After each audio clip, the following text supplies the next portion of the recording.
wano lwaleero tugenda kubeetaaga nnyo mu season eno kubanga Mukama Katonda wa naye tugenda kutambuza omulimu guno okutuusa ne tutuuka ku buwanguzi ku lwa disitulikiti eno ey'Omukono bwebali mu kifo kino era bo batuula abo be basentebe baffe 18 ababatwala era bagenda kukola ogwabwe. Kkiriza chairman nkutegeeze nti kkiriza chairman nkwanjulire n'abakulembeze okuva ku municipality Mukono eyawomye omutwe mu nsonga eno okulaba nga tubeera wano ku nsonga ze tugenda okubategeeza. Mukono era kitwala RDC naye mu nnyumba waali mu kiseera ekituufu chairman ajja kubakwamulira. Era mwenna abali wano mujja kutujulira obw'abakyala ateeka kalulwako kwaggwa dda era puroguramu zonna ku lwa NRM ze mbaka wammwe ate era ku buyinza bwa Katonda essaawa yonna kigozi kooti zitandika very soon. Ffe twagamba tetujja kukaaba oba abatupye tugenda mu kooti. Kaakati olw'okuba ffe tulina obujulizi obw'enkukunala katugende tulipagane. Weewaawo akalipagano kaliwa Mukono municipality. Maama RDC njagala okwebaza okubeerawo olw'abantu bano kubanga tuguma nga NRM eri wamu nga naawe oli naffe. Chairman we NRM okoze omulimu ate bw'okutandikira mu bakyala kigenda kusukkako. In a special way njagala okwebaza maama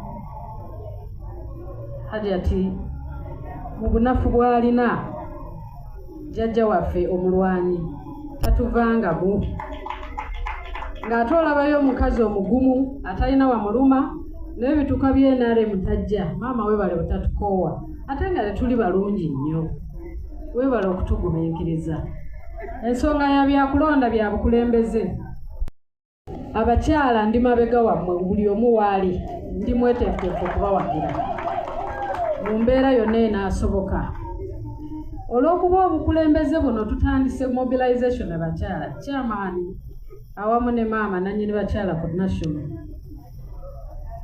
Abakyala bano bwe banyinyiitira okwagala ekintu kyabwe nti kakasane ku kyalo tugenda kuwangula ku buli kyalo. Era mbasaba kuba bingi babye bagambye registra amaze otuyisaamu okubuulirirwa kwatandika dda kubanze nzize mba followinga oluusi sibeegattako ne bwe twali ku Women's Day twavaawo tugaludde ne tulayira ne tugala teriiyo muntu kututwalako kifo si bwe kyali.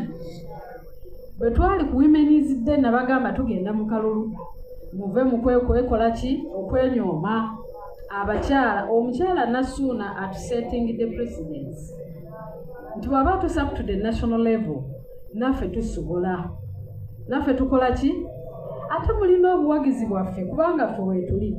Nze bukyanva mu kalulu teri yandabyeko nga neebase ekyo haramu aramayini mbeera mu kuziika ku mikolo nkola biki ate nkyalina projekiti zaye zikyagenda mu maaso eza bursaries at the university naziwa ne luli ku Women's Day eri abakyala b'empunge bana nyinza obutakuwa ssente naye nenzikuwa indirectly n'ekusomeseza omwana miliyoni 3 n'obeera nga tozisasula pa semester ne kaakati weeziri zirina kutandikira kumwe bursaries weeziri.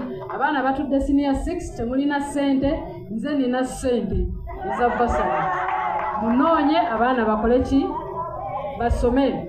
Chairman njagala okuloopera naye nga tuteesa abakyala temwekuba tuteese tugabane ebifo byonna.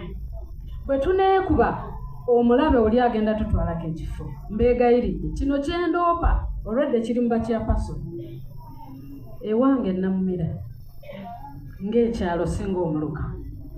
Bakyapasoni baffe bombi obamanyi ba NRM naye olutalo luli wali nze bampise ngende ndutaawulule sinaba kwambala ngatto zinywedde era nzikuteekamu entalo zino kubanga batandise n'okuyivootinga nkikomezzanga awo naye ekyo kitutwalawa kuba essaawa ya kakati tebakyasobola na kwebuuza beeyisiŋŋanyaako. Bino ebintu si byakufiirawo, ate nga bombi balungi nnyo.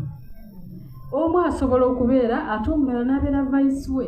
Ekintu kino kyakukkaanya. Bwe tutajjeemu ntalo essaawa zino tugenda funa obuzibu.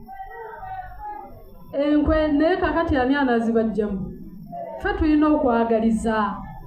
Era ssebo chairman oyo Namumira yekka gwe naakafuna, naye nsaba tuyite ba chairperson bano mobilization eyo gye tukoze okusimbula abakyala bano official, tuyite n'abalala nga kivudde mu ggombolola ate kidde ku parish level, ne ba chairperson bano nabo tubateeketeeke kubanga nabo gye bali tebannaba kutereera.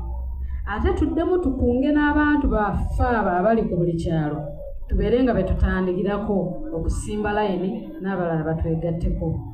Okono kwe